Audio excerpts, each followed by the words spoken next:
প্রাথমিকভাবে সে ঘটনা সম্পৃক্ত আছে এই কথা সে ধরা পড়ার পরেই স্বীকার করেছে র্যাবের কাছে এবং পুলিশের কাছে।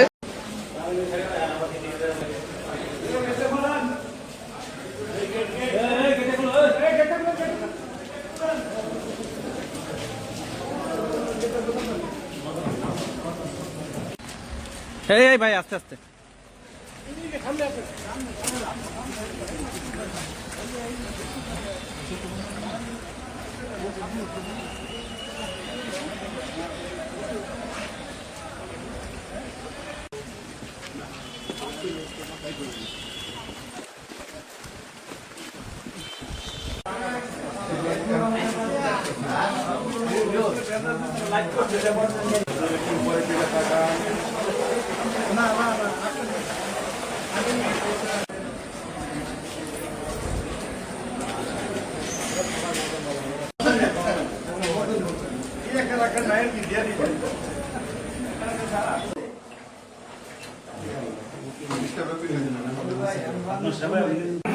সাগর হুজুর পিতার নাম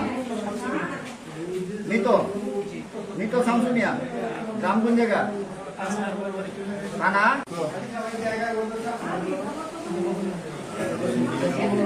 এই আলোচিত ধর্ষণ মামলার যে আসামি তার উপস্থিতিতে রিমান্ড শুনানি হয়েছে। সেই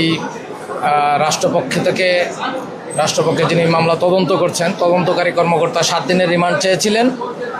আমরা রাষ্ট্রপক্ষের আইনজীবী হিসেবে রাষ্ট্রপক্ষের আমি পিপি, সিনিয়র অ্যাডিশনাল পিপি এবং আমাদের সকল এপিপিরা সহ রাষ্ট্রপক্ষের পুলিশ কর্মকর্তারা সহ উপস্থিত ছিলেন সবাই রিমান্ড শুনানিতে। সে আমাদের শুনানি অন্তে আদালত ন্যায় বিচারের স্বার্থে এই আসামিকে 3 দিনের পুলিশ রিমান্ড মঞ্জুর করেছেন ন্যায় বিচারের স্বার্থে। প্রাথমিকভাবে সে ঘটনা সম্পৃক্ত আছে এই কথা সে ধরা পড়ার পরেই স্বীকার করেছে র্যাবের কাছে এবং পুলিশের কাছে। আমরাও আশা করতেছি যে এই 3 দিনের পুলিশ রিমান্ডের পরে এই ঘটনার মূল রহস্য উদ্ঘাটিত হবে।